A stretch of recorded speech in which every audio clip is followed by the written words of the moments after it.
Instagram has changed the algorithm once again. Here's what you need to know to grow your audience and generate income on the platform moving forward. Now, all of this information comes directly from the CEO of the platform, and I'll be sure to include clips from the video as well as the blog post in this. You know, it's all legitimate stuff. My aim with this video is to condense it down to be more understandable and then give you practical steps of how you can take this information and use it to actually increase your results on the platform. Now, the first big talking point is that there is no single Instagram algorithm. Instead, Instagram is combining a bunch of different algorithms which are working together. There's one for stories, there's one for the feed, there's one for reels, there's a different one for search, explore, suggestions, and so on.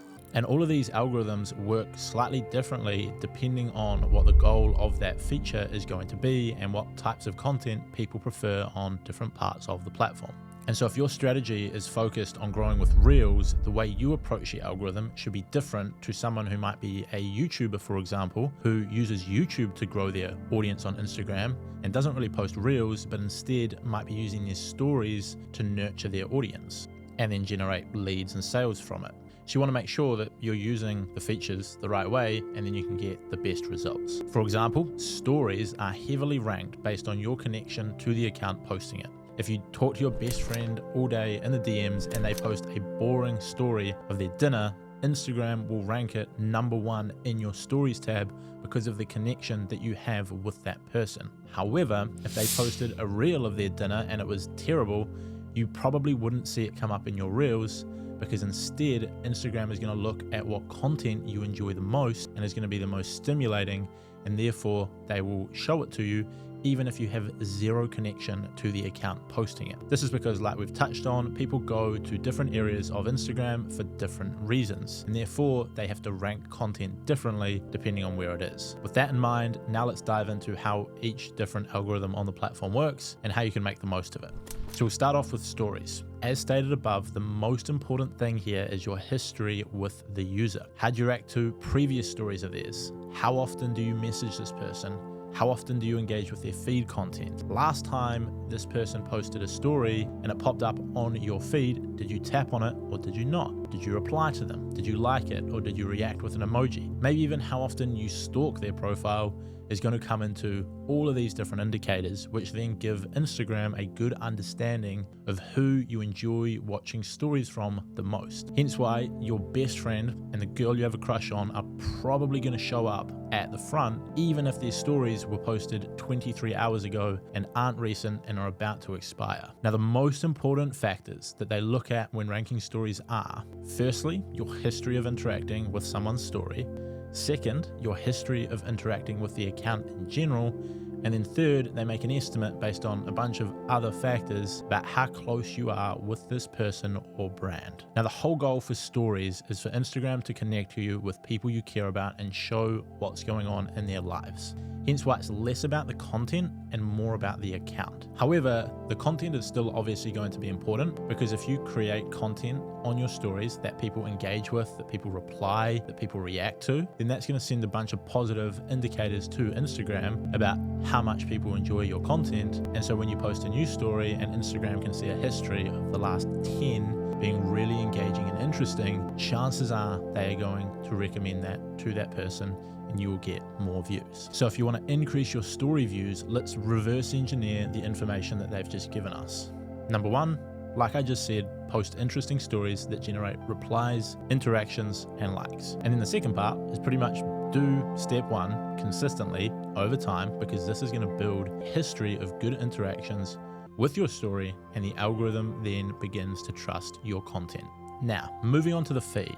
This is where Instagram choose to show you the best content that they think you've missed since last being on the app. That is their words, not mine. Think of it as a way of catching up with content from your friends, favorite creators, and any events in your area or in interests that you have around the world. The most important factors Instagram use to rank on feed is as follows in this order. Firstly, your history of interactions, which essentially comes down to what accounts and topics you engage with. So if you engage with a ton of content about football and then a massive thing happens in the world of football, they may suggest content in your feed from an account that you don't follow because they see you're really interested in that topic. The second thing they look at is information information about you and the person who made the post. So how often do you engage with this person? And this is similar factors to what we've just talked about with stories. Like if you talk to that person a lot, you like a lot of their posts, you comment on a lot of their stuff, obviously they're going to put that higher up in your feed. They take that information, then order it based on what they think you're most likely to engage with and show it to you in that order from 1 to 100 or whatever it might be. Now again, the key takeaway here is the importance of history. Having a good track record of people engaging with your previous posts is going to help massively when it comes to getting engagement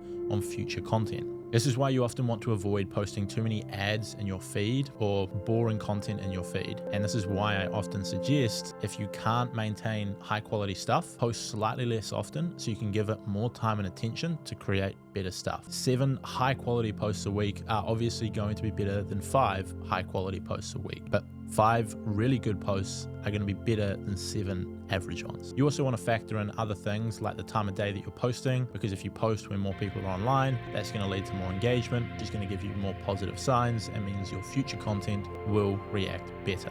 Now moving on to Reels. This is a big one and probably something that a lot of you are struggling with, as it's probably looked at as the best way to grow in 2023, and you wouldn't be wrong for saying that. You can obviously grow with other strategies as well, but Reels is probably the biggest one. And these are all about entertainment. Reels work slightly differently to the 2 that we've just talked about. It's not so much about who you follow, it's entirely based on what content you engage with. So what Instagram does here is they take a look at all of the content you engage with, and then they look at all of the other people who interacted with that same content, and then they look at all of the other content that these people interacted with, making an assumption that if you had shared interests on one piece of content, you will likely have shared interests on another. That was a bit of a tongue twister to get through. If you want to go and replay that to try and make sense of it again, I'll try and explain it better now. But they essentially rank that content then from most likely to engage with to least. To try and give you a practical example, if you like a reel from Joe Rogan that has 100,000 likes, Instagram then look at the other 99,999 people who like that reel, and then they look at what content those people engage with. Maybe 100 of those people liked a reel about New Zealand because, like myself, they might live here. And then maybe 2,000 of those people also liked a post about football. Real football, the one where you kick a ball with your foot, to be clear. And then 80,000 of those people engage with a reel from Lex Friedman, a similar creator to Joe Rogan. Instagram look at all of this data, and that they can tell there is no real correlation between Joe and New Zealand, and there's not much of a correlation between Joe and football. It's just a popular sport, so by random chance there's going to be a bit of a crossover. But then when they see there's a huge amount of people who liked both Joe's reel and Lex's reel, they are going to assume that because you like Joe's, you will like Lex's reel. And then what they're going to do is they're going to show that to you.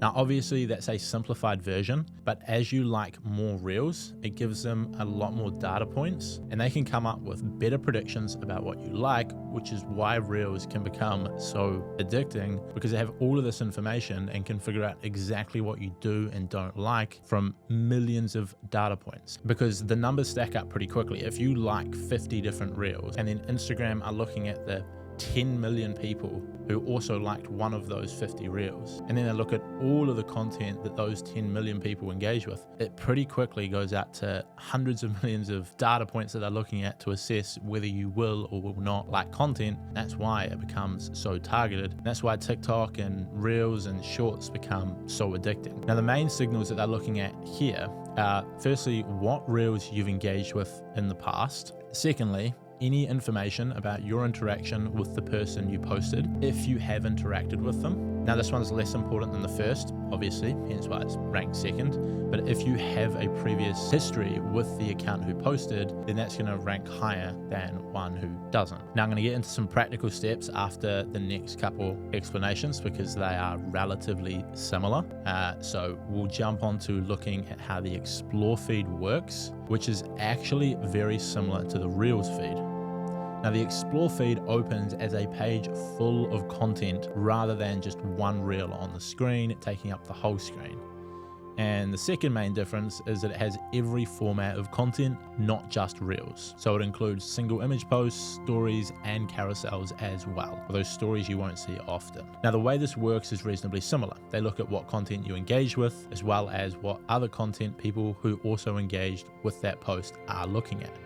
With Explore, however, the number one most important ranking signal is about how popular that post is right now. So it's often about really topical or trending topics. So looking at how many people are liking it, engaging it, clicking on it, sharing it, etc. So whilst with Reels, it's really common that you might get suggested a Reel from a year ago or 6 months ago, and that is definitely still possible on the Explore page, you're much more likely to get recommended something really recent that might be big news, or might be a big update on things, or might be trending. Now, the second thing they look at is your history of interactions, which essentially means what type of content have you interacted with in the past. Again, similar to Reels. And then again, the third signal is your relationship with the page. If you've engaged with them in the past or shared some of their content, it is going to rank them higher. Now, there's not a lot of practical advice that you can get from the last two about Reels and Explore, other than the advice you've probably been told a million times of create engaging content or create better content and so on. Because obviously the more engaging your content is, the more people react to it and the more people it can then be suggested to because they've got more data on it. Although, like I say, chances are you've heard that. What I will do is link together some practical videos on how to actually improve the quality of what you're posting down in the description, so you can go and watch them later and get some more in-depth advice. Now we move on to shadow banning. And this is a pretty controversial topic, and one of the first times Instagram have publicly admitted to actually shadow banning accounts. But first, Adam opened this by saying that they do not suppress content as a way to sell more ads, and said if you post really good content that serves an audience on the platform, it's actually in their best interest to show it to them so they improve their time on the platform, the creator is happy, everyone wins, and Instagram can then show more ads. After this, he said sometimes they do suppress content if it goes against their community guidelines or recommendation guidelines. However, you will be told by looking at the account status. All you have to do is go to profile, settings, account status, and then it will show your recommendation guidelines as well as content guidelines, and you can delete any issues there. Now, these two statements are both half truths. Instagram are not necessarily suppressing your reach to get you to then buy ads to get better reach. That is true as far as I'm aware. However, you also have to look at it logically. If Instagram shows ads in their feed and 1 in every 10 posts is an ad, there are 9 spots for content, and so they will show the 9 best posts. However, if Instagram then decide that they want to sell more ads because profit's down or people are spending less money on ads, so they need to increase the volume to improve revenue, then all of a sudden they start showing 2 ads for every 10 feed posts. The worst piece of content out of those 9 is going to get knocked down and replaced for an ad. And so that person's content will no longer be shown, or it'll be shown lower down, and they will get less reach. Now, again, there's a similar solution to the previous one, and it's to make your content better, to look at what is already in your niche, what is performing well, and look at a way that you can do it better. Put more time into it, put more effort into it, or look at the practical videos I'll give you below, which will help you actually achieve that, because kind of beating a dead horse saying make better content. So yes, reach can drop because of ads, but it can be fixed by being better than your competitors. Now, the second part of what he said is about account status. And again, it's a great tool to use and better than nothing, but Instagram have also recently been found out for shadow banning big accounts. I actually saw a post recently that was talking about, I believe he's a big news reporter in the US called Tucker Carlson, and it was leaked that the US government had allegedly pressured Meta into suppressing the reach of his show by up to 50%, despite the fact he never broke any community guidelines, simply because the government didn't like his ideology or the things that he was saying. And so they put pressure on Meta to essentially shadow ban his content, to which, according to what was leaked, that they did that. Now, I'll link some information on that below so you can go and do a bit of your own research. However, there have definitely been cases where accounts have been shadow banned without breaking community guidelines, so take what they're saying with a grain of salt. Although at the end of the day, they're unlikely to be manually picking out your account and shadow banning you unless you have a huge influence and posting content which really goes against their beliefs. And chances are that's not you if you're watching this video, although maybe it is if you're posting clips from those interviews or something along those lines. And then finally, to wrap up this information that has come from Adam, he gives us a few tips to grow your audience. First one he said was experiment with content, pretty solid advice. Second one was check your insights and look for trends, not necessarily one-offs, but look at what's performing well over a long period. If you see one video do particularly well, it might not necessarily mean anything. It could be timing, random chance, etc. But if you notice a trend of content doing well, where if you post a certain type of video, a certain type of content, a certain topic, and it consistently outperforms the other ones, do more of that and do less of the reverse. Third thing he said was collaborate with other creators. Again, pretty solid advice. Go out there and find accounts who have a similar sized audience to you and a similar niche, and maybe you have complementary skill sets, and then create some content together and both of you benefit. And then he did of course add, to go back to the previous part, check your account status and see if there's anything that you are doing that is holding yourself back from growing. He also mentioned that the algorithm is becoming better and better at understanding what content is original content and what content is repurposed from other people's content, so taking clips or reposting content or all of that, and says the algorithm is slowly getting better at determining the two and then being able to give more reach to the original content creator. So who knows how good that is right this moment and how long it will take before they fully perfect it, but it is something to be worth understanding, that original content over time is going to perform better and better and better. So it's worth learning how to do. I am putting together a free course for Instagram. So once that's done, I will put it in the description of this video. Might be by the time this video is live, might be a little bit later. So you might have to come back and check for it. But once that's done, it'll help you with growth on your social media. That's it from me, and I will see you next time.